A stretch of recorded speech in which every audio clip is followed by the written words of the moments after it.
Assalamualaikum warahmatullahi wabarakatuh. Sobat RH sekalian, jumpa lagi kita di channel yang keren ini. Keren, cadas. Ya Sobat RH sekalian, ini ada pendukung Ganjar yang mempertanyakan PDIP dan Megawati, apa betul kalau Ganjar menang itu ada kontrak politik di mana semua menteri akan ditentukan oleh PDIP. Makanya kita ambil judul Ganjarian titik 2, kalau cuma boneka partai lebih baik dukungan dialihkan atau golput sekalian lah, bukannya dari awal sudah tahu ya. Itu Sobat RH sekalian, itu ya coba kita ulangin ya. Judulnya Ganjarian titik 2, kalau cuma boneka partai, koma, lebih baik dukungan dialihkan atau golput sekalian, tanda seru lah, koma, bukannya dari awal sudah tahu, tanda tanya. Ya Sobat sekalian, saya sedang mendiktikan streamer di depan ya, judulnya, dan kita live di RH ya, podcast, nanti akan di upload juga di RH channel ya. Sobat RH sekalian, coba kita lihat ya, karena kebetulan di sebelah juga sedang live. Ya Sobat RH sekalian, karena kalau tidak original di sini lama-lama nanti mati ininya. Ini apa ya? Sayang kan, sudah banyak juga di sini subscribernya. Oke, coba kita bacakan ini ya, menarik. Ade Armando sebut ada kontrak politik titik 2 bila Ganjar menang, menteri dipilih PDIP. Kecewa nih ya, belum apa-apa. Politikus sekaligus caleg PSI Ade Armando ramai dibicarakan di Twitter karena menyebut ada kontrak politik Ganjar Pranowo dengan PDIP. Ia mendengar isu bila Ganjar terpilih di Pilpres 2024, menteri-menterinya akan ditunjuk PDIP. Saya dapat kabar Ganjar sudah menaikkan kontrak dengan PDIP bahwa kalau dia jadi presiden, penentuan orang-orang yang jadi menteri dan menempati posisi strategis akan ditentukan oleh PDIP. Ini perlu segera diklarifikasi karena info ini sudah beredar cukup luas. Mudah-mudahan salah, tweet Ade dikutip Senin. Ade mengizinkan Kumparan mengutip tweetnya. Saat ditelepon, ia memberikan penjelasan terkait cuitannya itu. Itu justru saya tanya, apakah saya tahu pasti? Saya akan jawab, saya dapat dan dengar dari sumber-sumber yang bisa saya percaya. Tapi saya kan tidak dapat konfirmasi langsung dari Ganjar dan PDIP ya, katanya. Oke, ia mengaku selama ini mendukung dan tergabung di Ganjarian. Relawan Ganjar untuk 2024, Ade juga menyebut sering ditanyakan relawan lainnya soal isu tersebut. Karena sebagai relawan Ganjar dan saya aktif mendorong orang-orang untuk mendukung Ganjar.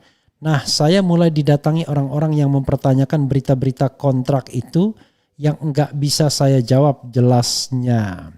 Ade menambahkan relawan kecewa bila hal itu benar adanya. Bahkan ada kemungkinan akan ada alih dukungan.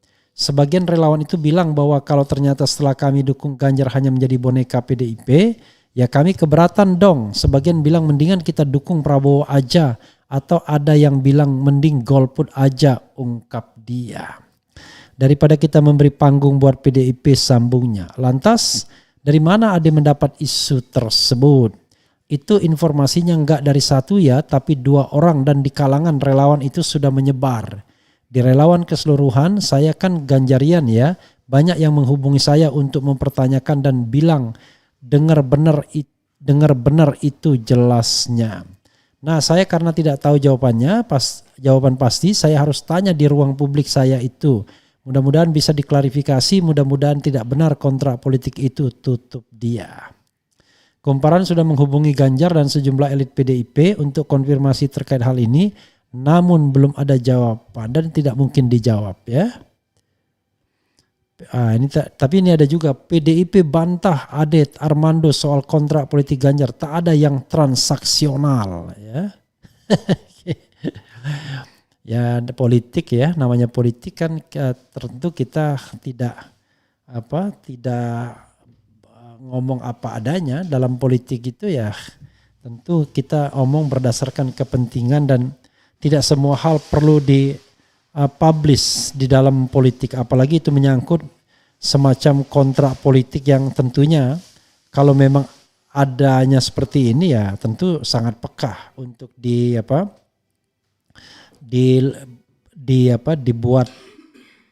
menjadi publik ya, dipublikasikan begitu saja. Oke, sobat era sekalian, itu tadi ya dari Ade Armando, dan kemudian coba kita lihat bagaimana bantahan dari PDIP ini ya. Tentu bantahan itu sifatnya ini bilang, ini Ganjar respons Ade Armando soal kontrak politik kabinet yang tentukan presiden. Ya, tapi masukannya atau bahan bakunya dari PDIP.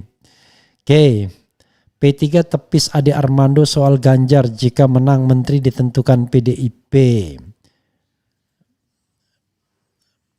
Ganjar klaim cuti bila ikut agenda politik saat hari kerja.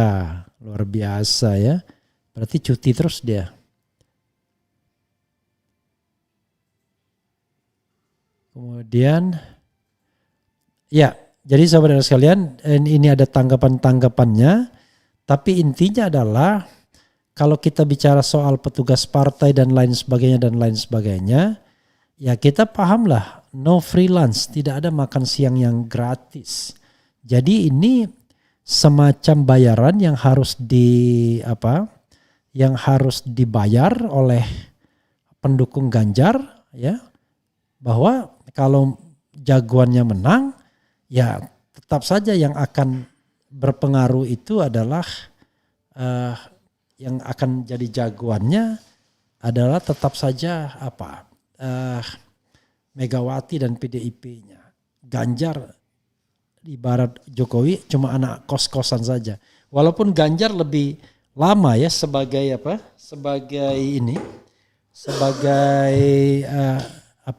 kader ya. Saya menggeserkan. Ini menarik ya kajian saya. Jadi Ganjar lebih lama sebagai kader sebenarnya. Tapi ya tetap saja darah birunya itu atau darah merahnya itu kan Puan Maharani dan lain sebagainya. Itulah sebabnya misalnya pertemuan AHY dengan Puan Maharani bukan dengan Ganjar Pranowo sebagai calon presiden ya. Jadi tetap saja Puan Maharani yang akan lebih menentukan, dan ini akan menjadi hal yang ganjalan bagi Ganjar Pranowo dan juga bagi timnya. Ya timnya ya gampang, take it or leave it, itu aja, sederhana ya. You take it or leave it. Kalau suka take it, kalau nggak suka ya leave it lah. Jadi mengharapkan Ganjar menjadi calon yang independen, menentukan ya agak sulit rasanya. Apakah akan terjadi dengan Anies Baswedan? Ya terjadi juga, tetapi Anies mungkin jauh lebih punya negosiasi. Artinya gini, dia bisa bermain di level negosiasi. Oke, sekian, tapi itu based on negotiation. Kalau Ganjar saya kira tidak ada negosiasi lagi. You take it or leave it. Kalau Anda tidak suka ya kita tidak akan calonkan Anda, kan kira-kira begitu. Sementara untuk pergi ke tempat lain dia agak ngeri-ngeri sedap juga. Karena apa? Ya belum tentu dia betul-betul kuat, elektabilitasnya langsung pasti menang. Karena kan saingannya juga besar. Ya. Konon katanya AF Safullah mengatakan Ganjar akan kalah di putaran kedua. Ganjar kalah di putaran kedua, nanti akan kita lihat ya. Seperti ini misalnya. Saifullah prediksi Ganjar menang putaran pertama tapi akan kalah di putaran kedua. Itu prediksinya ya. Oke. Jadi ada juga hal-hal seperti itu. Nanti kita lihat coba ya. Kita akan lihat bagaimana ramalan Saifullah Fattah ini ya. Oke, Sobat Era sekalian, coba kita lihat komentar Sobat Era sekalian. Alhamdulillah ya, ternyata di sini banyak juga penontonnya. Ngeri kali negeri ini, Oga pilih PDIP. Makin lama makin parah, melebihi Orba. Kalau benar-benar terjadi, Indonesia makin hancur. Harus people power. Wa makaruh, wa makarullah.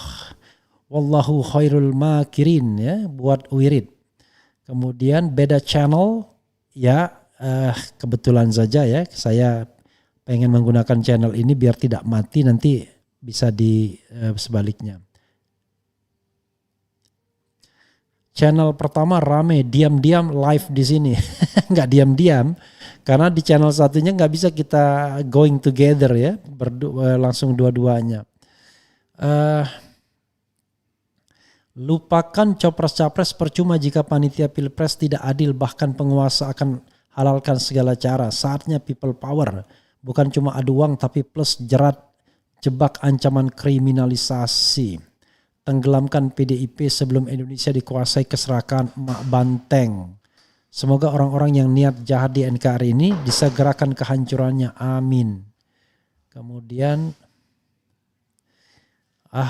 buzzer Refli mulai membabi buta. Galau jagoannya Anies bakal kalah atau enggak jadinya pres. Kita enggak pernah galau ya.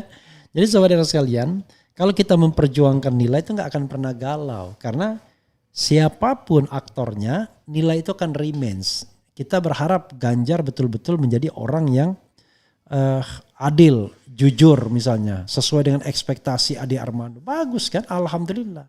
Tapi kalau dia tetap menjadi orang yang zalim misalnya, rakyat akan melawan akhirnya, ya, sooner or later. Jadi yang namanya kebaikan itu sunatullah, ya, jangan pernah menyerah dengan kebaikan, ya, karena sooner or later kebaikan akan mengalahkan ketidakbaikan.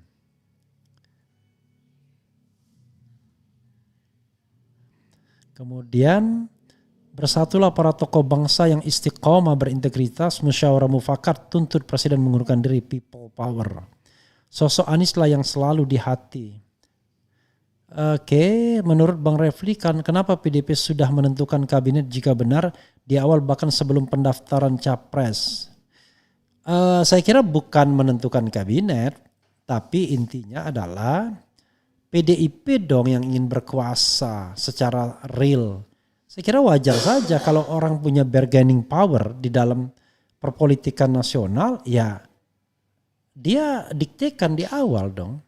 Kan perundingan itu seperti itu sederhananya. Nah, itu menunjukkan seberapa kuat Ganjar punya bargaining position. Kalau Ganjar tidak punya bargaining position, ya dia tunduk aja pada kemauan dan keinginan Megawati. Kan itu masalahnya. Jadi pertanyaan kita sederhana, apakah punya bargaining power atau tidak. Kalau nggak punya bargaining power ya agak berat. Intinya itu politik itu. Politik itu kan siapa yang kuat. Ya, kalau dia nggak punya bargaining power, walaupun kita bicaranya sistem presidensil, presiden yang menentukan, faktanya Megawati dan PDIP mengatakan you take it or leave it. Kalau nggak mau ya sudah. Kalau nggak mau apakah Ganjar berani akan pindah ke KIB misalnya? Belum tentu juga dia berani. Karena dia akan kehilangan basis sosial politiknya kalau dia ke KIB. Itu soalnya ya. Jangan remehkan ultimatum Pak Amin Rais di Solo. Kami menanti komando beliau. Apa maksudnya nih? Hancurnya demokrasi kenapa harus dari rezim ini? Lagi capres non prestasi. Ya sobat era sekalian, itu saja ya yang ingin saya share dalam kesempatan ini. Mudah-mudahan apa yang di-share ini baik. Sekali lagi, kalau kita bicara mengenai soal ini, bukannya sudah tahu. Kalau sudah tahu, why? Jadi kalau saya katakan kalau sudah tahu seperti itu, kenapa kemudian dipertanyakan lagi? Politik itu kan kekuatan. Anda berpikir bahwa Ganjar menjadi calon yang kuat. From the beginning kita udah tahu dia bukan calon yang kuat yang bisa independen terhadap PDIP dan Megawati. Tapi kalau dia sudah menjadi presiden, mungkin lain persoalannya. Mungkin dia jauh lebih canggih dibandingkan Jokowi. Mungkin, maybe, I don't know exactly, tapi maybe. Ya itu saja Sobat R sekalian. Wassalamualaikum warahmatullahi wabarakatuh. Ciao.